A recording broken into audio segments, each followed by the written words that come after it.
Экологийн цагдаагийн албаны байгаль энэ тэргуунд хогоор бүх хорол төслийн хүрээнд эко гар урлалын холбоотой хамтран зохион байгуулж байгаа зөв хэрэглэж дахин ашиглын уралдаанд оролцогч ган төмөр.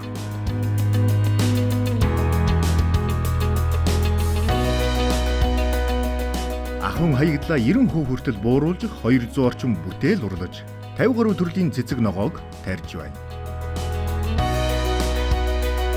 Байгаль дээлтэй эрүүл зөв амьдрал нь энгийн зүйлсээс эхэлдэг. Би болохоор зэрэг гараараа дандаа урлал хийдэг. Урлаач юм эмгтэй байна. Кордон цаасаар хийгээд гарын дорх зүйлийг ашиглаад тэгээд хог хаягдлыг ер нь хогийг бол хог биш юм аа гэж бодтлоо л одоо хог гэдэг имийг марттал одоо тийм зүйлийг хийхийг хүссэн. Тэгээд эргүүрэл одоо хийж эхэлснээсээ хойш 4 жил хийж байна. Одоо жишээ нь энэ гихтэл ус уугаал 5 литрийн усны саваар одоо ийм юм хийждэг. Тэгээ одоо энэ бол миний одоо цэцгийн сав баар одоо ингээл энэ болгоныг л одоо ундааны саваар ингээд усны саваар хийчихэж байна. Одоо дээрээс нь нэмээд одоо нөгөө хүчил төрөгч их ялгаруулдаг цэцгнүүдээ өвөл айгүй их нөгөө дулаалга галлааныхаа үед тэрийг голчилдог. Танай хашаанаас хогийн сав нь ямар ингэ хайгаад болохгүй. Бүх хогоо хэргэлцдэг болохоор хогийн сав байхгүй юу? Мод чулууг бол ерөөсөө хаяхгүй. Мод чулууны одоо хог үрцэн юм юу ч хийсэн. Тэгээс гадаа явж исэн ч гэсэн за энийгээр юу хийж болох вэ гэж үргэлж ин л дэлгүүрт байсан барааг хүртэл хараад за энэ ийм гоё хэлбэртэй энэ одоо эргээд энэ савыг хайнда баар хийдэг юм аа энүүгээр ингээд.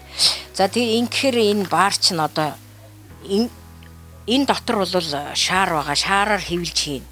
За сонингоо наагаад. Энэ бол хагарн барина гэж бол байхгүй. Шил шаацсан шиг биш. Модон ширээ шиг харагдаж штэ. Тий энэ тий нөгөө нэг тий хүүхдийн нөгөө нэг ундаа байдаг штэ. Одоо би энд харагны тий одоо энийг ингээд бол модны тайрц шиг хийгээд тэгээд ингээд энэ бол бас сонингийн цаас. За тэгэнгүүтээ энэ гадаргуу мадргуу нь бол энэ яг юу байгаа зү тий? Одоо мод шиг чадж байна. яаж ч харсаа одоо нөгөө хаягдл хог ашиглаад хийцэн гэж харахааргүй зүйлсүүд байл.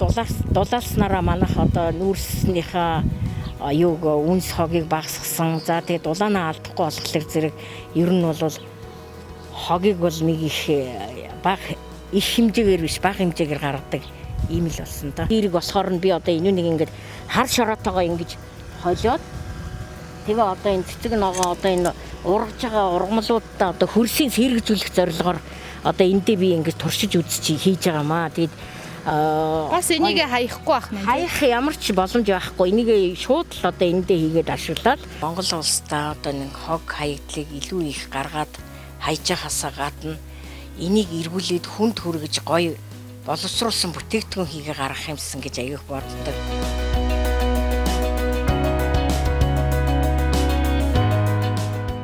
Эко урлаачид бол хаягдал цаасыг боловсруулан бүх төрлийн сакснууд шүлжиж байгаа нь эдэлгээ урттай чанартай болж байна.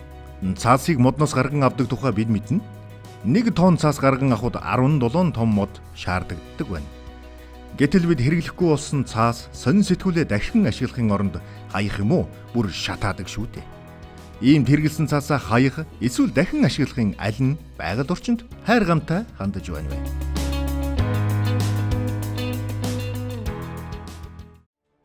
Байгаль энэ тэргуунд хогоор бүх хорл